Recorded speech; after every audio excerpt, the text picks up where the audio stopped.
U.S. President Donald Trump departed Beijing on Friday as critical talks with his Chinese counterpart Xi Jinping concluded after a two-day visit. Both leaders claimed progress was made in stabilizing relations between the two countries, but critical differences appear to still remain, especially on the topic of Taiwan. Thank you. 这次的访问是一个历史性的、标志性的访问。这个迄今我们已经达成了一个新的两国关系，就是建设性的战略稳定关系。这个可以说是一个里程碑式的一个访问事件。 Trump said progress was also made regarding trade, claiming fantastic trade deals were made but without providing further details. The two also spoke about the Iran war, with Xi saying that he wanted to help negotiate an end to the conflict and reopen the Strait of Hormuz. We did discuss Iran. We feel very similar to Iran. We want that to end. We don't want them to have a nuclear weapon. We want the straits open. Very little information was provided on what trade agreements were struck during the summit, though Trump said in an interview with U.S. media that China agreed to purchase 200 Boeing jets. And finally, on Taiwan, Xi warned Trump that missteps in handling the issue could lead to conflict with the U.S.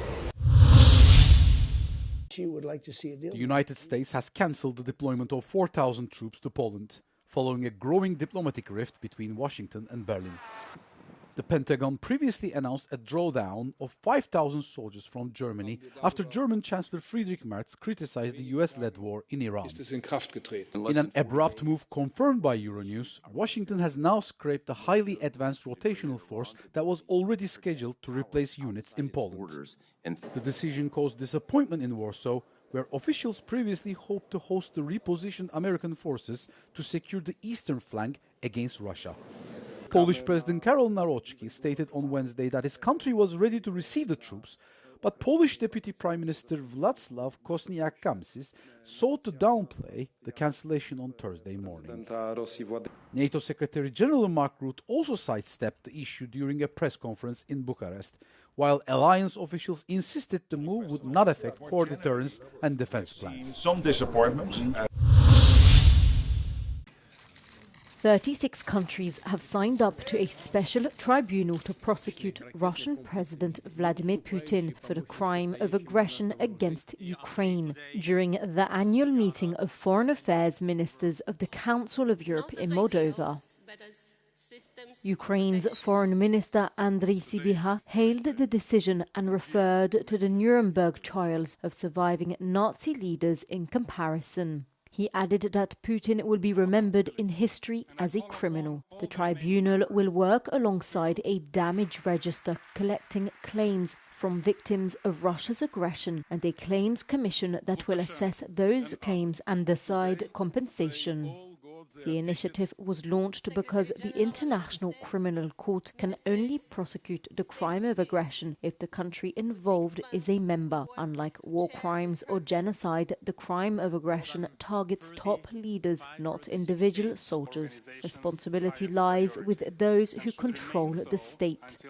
But as long as they remain in office, Putin and other top leaders cannot be tried in their absence. The death toll of Russia's large-scale drone and missile attack over the last 2 days, one of the largest in the past 4 years, has risen to 24 people.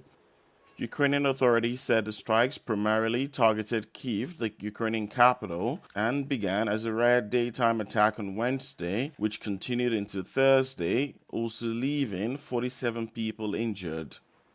The Ukrainian Air Force said Russia had launched 675 attack drones and 56 missiles, adding its air defense units had downed 652 of the drones and 41 missiles.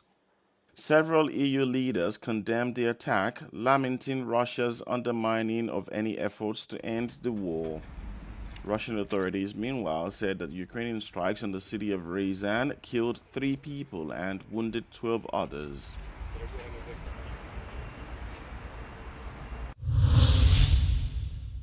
Spain's Prime Minister Pedro Sanchez has come to the defense of Barcelona star Lamine Yamal, saying he had made Spain, quote, proud for waving a Palestinian flag at a victory parade. The 18-year-old forward drew attention for brandishing a Palestinian flag during an open-top bus parade through Barcelona on Monday as the Catalan Giants celebrated their second straight La Liga title. Israeli Defense Minister Israel Katz lashed out at the Spanish star on Thursday, accusing him of, quote, inciting hatred towards Israel and towards Jews. In a statement on social media platform X, Katz added that a great and respected club like Barcelona should distance itself from the gesture and make it clear that there is no place for incitement or for support of terrorism. Sanchez, an outspoken critic of Israel who's called its devastating two-year war against Palestinian militant group Hamas in Gaza a genocide, hit back in defense of Yamal. Relations between Spain and Israel have plummeted since the start of the Gaza war, sparked by the Hamas-led attack on Israel on 7 October 2023. Latvia's centre-right Prime Minister Evika Selina announced on Thursday she will resign from the top job following controversy over her coalition and a drone incident. Selina's resignation means a de facto collapse of the governing tripartite coalition, which has been under strain for months. Redzot spēcīgu profesionālu kandidātu aizsardzības ministra amatam, politiskie tukšrunātāji izvēlējās nevis risinājumu, bet krīzi, valdības krīzi. Tāpēc es paziņoju, ka atkāpjos no ministra prezidenta amata.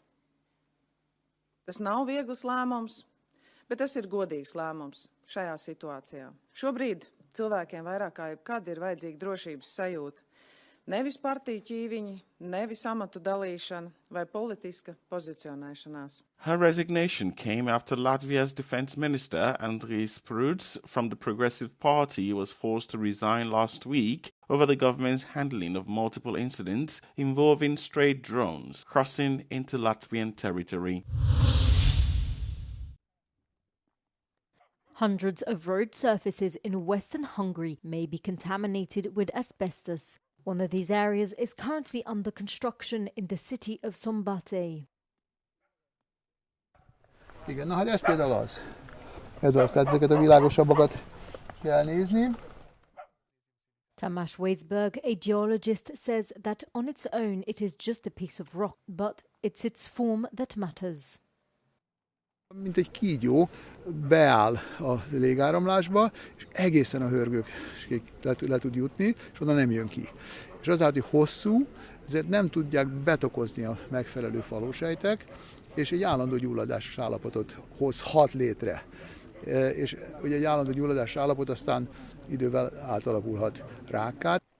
Environment Minister László Gazdos visited the area, mainly inhabited by families. 3 megye érintett, és nem tudjuk még, hogy hova kerültek kövek az osztrák bányákból, amiből egyébként 4-et már bezártak. Még egy 5. működik, és onnan hoznak követ. Én úgy gondolom, hogy tárcaközi egyeztetésre kell ezt bocsájtani, és nagyon hamar mindenképpen a kormánynak döntenie kell ebben. According to the geologist, the contamination may have happened due to a lack of knowledge and a legal gap, as there are currently no preventative EU measures. Nem valamiféle szándékos környezetkárosítási helyzet van. Van egy joghézag, amiben persze a felelősöket érdemes keresni, de látni kell azt, hogy nem tiltották, annak ellenére, hogy ismert volt már, tehát tudományosan ismert volt, hogy bizonyos bányák tartalmaznak azbesztet, nem tudták, nem is akarták hatóságilag betiltani Ausztriában ott a bányászatot, annak az oka, hogy ilyenfajta törvény nincsen. Már több mint 300 helyszínen mutattak ki szennyezést, 3 megyét egészen biztosan érint. Nem csak Szombathelyen, de Kőszegen és Sopronban is szép számmal borítottak be felületeket a természetben előforduló azbesztet tartalmazó kőzúzalékkal, például itt ennél a Kőszeg melletti horgásztónál is a parkolót. Kónya Rita, Euronews, Lukácsháza. Scholars have made an extraordinary discovery in Pompeii. At the archaeological site in Campania, the identity of one of the victims of the powerful eruption of Mount Vesuvius in 79 AD has now been revealed. The man was a doctor caught off guard by the pyroclastic flow and identified through the medical instruments he carried. The breakthrough comes from new studies of a small case hidden inside the plaster of a human cast discovered during excavations in 1961, which contained small metal surgical tools. Vicino a una delle vittime, un calco, è stato trovato un oggetto che poco si capiva, abbiamo fatto un attack e quindi capito in questo modo che era probabilmente un medico che portava con sé una piccola lastra di ardesia, degli strumenti chirurgici, dei bisturi, tutto all'interno di un contenitore in materiale organico di cui vediamo qui il calco. The use of advanced technologies, including AI-assisted scans and 3D reconstructions, has made it possible to analyze the contents of the cast without compromising its integrity. E dunque una persona che nel momento della fuga porta con sé gli strumenti del suo mestiere che svolgeva evidentemente non solo negli orari di ricevimento, ma in tutta la vita, anche in questo momento tragico finito con la morte di questa persona e di 13 altri tra uomini, donne e bambini. The research is the result of interdisciplinary work that, thanks to cooperation of archaeologists, conservators and dozens of experts, has revealed not only an object but the story of a life cut short.